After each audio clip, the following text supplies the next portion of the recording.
Boa tarde, amigos do programa 60 Minutos na Rádio Web Dunas. Boa tarde, meu amigo R. Alves. É uma satisfação enorme para mim estar neste programa de muita credibilidade, muita audiência no município de Porto do Mangue e região. Olha, estamos chegando aí a 5 dias para encerrar a validade do último decreto ou do atual decreto do toque de recolher, aquele decreto do governo estadual com medidas restritivas para tentar conter o avanço da pandemia. Pois bem, já estamos a 5 dias, se não me engano. O decreto vai ter aí o encerramento de sua validade no dia 20 de março. E o governo do Rio Grande do Norte já está estudando, já está discutindo a renovação desse decreto e não será mais flexível. Pelo contrário, a tendência é de apertar ainda mais essas medidas restritivas para mais uma vez tentar conter o avanço da pandemia no estado do Rio Grande do Norte. O governo garante que não haverá lockdown, que é aquele bloqueio total, mas quem confia? E a verdade é que a tendência é que haja mais rigor nos decretos. A tendência é que eles vão apertar ainda mais. A verdade é que o governo do estado do Rio Grande do Norte já está falando aí que o isolamento é o caminho para diminuir o número de casos e mortes neste pico, nessa nova onda da pandemia. Agora a questão é, quem vai perder com isso? Se o governo está falando que vai tomar medidas mais restritivas, mais rígidas, quem vai perder com isso? Certamente as pequenas empresas, os trabalhadores que necessitam de seus empregos, as igrejas, porque, na verdade, esse discurso do ficar em casa, para o pai de família que precisa trabalhar, é um pouco mais complicado ficar em casa e se alimentar de quê? E o que trará de sustento para a sua casa? Então, este é o grande desafio, um dos grandes desafios do governo do estado do Rio Grande do Norte, é buscar conter o avanço da pandemia, mas sem afetar a economia, porque o trabalhador precisa do seu emprego. O pequeno empresário, o microempresário, ele precisa da sua empresa para obter sustento para a sua família. E a questão é justamente essa. E o que o governo precisa pensar e considerar essas atividades consideradas essenciais. Nós estamos vendo aí que o governo tem tentado, e eu tenho batido nessa tecla. Os decretos são bonitinhos, são bem organizados, tem uma linguagem muito bonita, sofisticada, mas na prática não está funcionando. Não existe contingente para colocar em prática o que está lá no decreto. Não existe fiscalização rígida. Então não adianta decretos se não tem rigidez na hora da fiscalização. Nós estamos vendo aí bares superlotados, as pessoas curtindo na praia, as festinhas clandestinas, e não existe fiscalização. Inclusive, a gente vê em espaços públicos. Você vê movimentos em praças, os cambistas estão lá na hora do toque de recolher, tá lá com o seu espetinho, tá lá com o seu bar aberto, funcionando com as mesas lotadas. Pode ir nas grandes cidades, em Natal, na segunda maior cidade do Rio Grande do Norte, Mossoró. Eu, por exemplo, no último sábado, passei ali próximo à Praça da Convivência, Rialves, e estava super lotada. Espetinhos, trailers abertos, e já era mais de 8 horas. Ou seja, no período do toque de recolher, em um espaço público.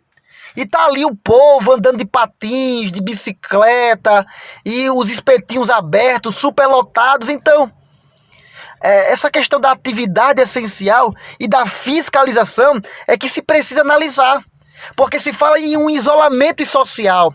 Mas a agência bancária está aberta e não tem nenhuma regra de distanciamento funcionando. Eu quero que alguém me mostre que na agência bancária existe distanciamento social. Não existe isolamento e nem distanciamento social. Aí querem afetar as pequenas empresas, querem afetar o trabalhador que mais precisa, mas as grandes empresas como as agências bancárias, eles nem cogitam em fechar. Olha os ônibus lá em Natal, em Mossoró, superlotados. E eles querem falar em distanciamento social. Então que adianta fazer um decretozinho bonitinho e afetar atividades de pessoas que estão precisando, os que mais necessitam, porque a corda tem que se romper do lado mais fraco. Agora existe uma perseguição contra as igrejas. Por que a igreja não é uma atividade essencial? Eu não entendo isso. Porque a igreja é um lugar de refúgio, é um lugar em que as pessoas buscam se ancorar na fé e elas se sentem bem estar ali orando, ouvindo a palavra de Deus, estando reunido ali. E eu tenho dito que as igrejas, elas não são matadores. Por quê? Porque as igrejas, elas têm cumprido e têm redobrado os cuidados de prevenção. Quando você chega na igreja, tem álcool em gel. Quando você chega na igreja, você vê o distanciamento social.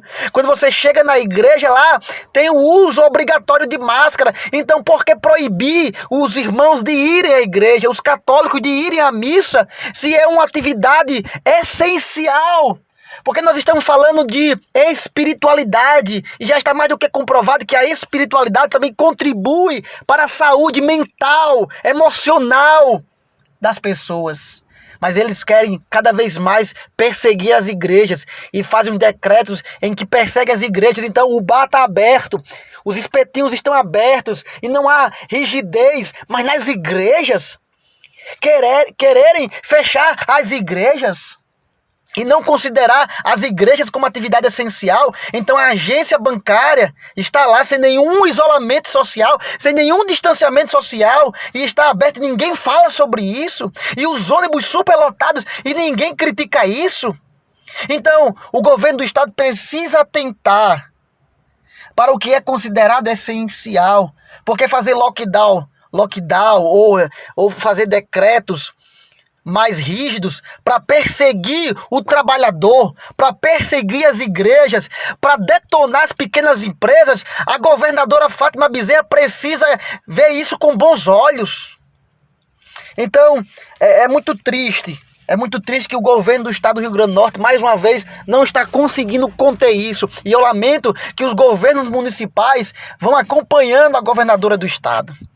Lá em Natal, Álvaro Dias não acompanhou a governadora, por entender que o decreto tem as suas lacunas e as suas fragilidades, principalmente no que diz respeito à essencialidade da atividade religiosa.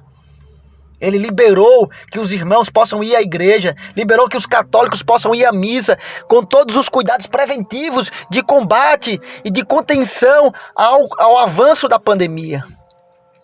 Porque ao invés de perseguir o pequeno trabalhador, as pequenas empresas, as igrejas, porque a governadora não busca recursos ou utiliza recursos para abrir mais UTIs, leitos de UTIs? Por que não se preocupa com isso? Então, eu lamento muito a forma como o governo do estado do Rio Grande do Norte tem tratado as igrejas, tem tratado os trabalhadores e as pequenas empresas. Eu quero aqui aproveitar a ocasião para parabenizar o vereador Juscelino Gregório, que já apresentou um projeto de lei, um PL, na Câmara Municipal de Porto do Mangue para considerar a atividade religiosa como essencial. Porque perceba o seguinte, o decreto diz que o toque de recolher é de 8 horas até às 6 horas da manhã. Geralmente os cultos começam de 6 horas ou 7 horas. Em Porto do Mangue, por exemplo, o culto começa às 7 horas. Como é que o irmão vai poder ir ao culto se o toque de recolher diz que ele não pode caminhar, ele não pode se locomover pelas vias públicas no período de 8 horas até 6 horas da manhã? Então o culto é 7 horas, termina às 9. Não tem como ele ir. Agora, se a atividade religiosa fosse considerada como essencial, aí ele poderia. O pastor poderia fazer os cultos, o padre poderia fazer a missa, e isso é importante para a sociedade. Quando a gente reconhecer o valor e a essencialidade de se buscar a Deus, de estar na igreja, de ter uma vida espiritual, isso contribui muito. Tem pessoas que estão em depressão, em ansiedade, que estão angustiadas, mas que quando vão à igreja, vão à missa, elas se sentem melhores quando saem desses trabalhos espirituais. Então, por que não focar nisso também? Isso também é saúde, isso também é vida, isso também é prevenção. Quando se ancora na fé. O epicentro desta pandemia não são as igrejas, nem as microempresas, nem as pequenas empresas e nem os trabalhadores. O foco de transmissão não estão nesses espaços. O foco, então, do governo do estado do Rio Grande do Norte deve ser naqueles locais, naqueles ambientes onde estão acontecendo os maiores casos de transmissão. Então a governadora deve entender que deve-se aumentar o contingente, deve-se ampliar essa fiscalização, ela ser mais restritiva, ela ser mais severa. Quer trazer um decreto mais restritivo? Então foque nessas festas clandestinas, foque nas grandes empresas que não estão dando credibilidade ao distanciamento social, como as agências bancárias, como as empresas de ônibus. Foque nesses lugares onde estão acontecendo as maiores transmissões, e não no trabalhador, e não nas igrejas, e não nas pequenas empresas que estão tomando todos os cuidados possíveis para evitar a proliferação do vírus nesses espaços. Bom, meu amigo Rei Alves, agora é aguardar. Vamos saber como será esse decreto. Eles estão falando em um isolamento mais restrito, que é um decreto com mais medidas restritivas. Então vamos ver como é que vai vir esse decreto. Eu espero sinceramente que não prejudique ainda mais os trabalhos das igrejas, o trabalhador, aquele que precisa do seu emprego, as pequenas empresas. Mas vamos aguardar, ver como vai agir a governadora do Rio Grande do Norte, Fátima Bezerra. Eu espero sinceramente que a governadora petista não erre mais uma vez para prejudicar ainda mais o povo do Rio Grande do Norte. Boa tarde a todos e que Deus continue nos abençoando.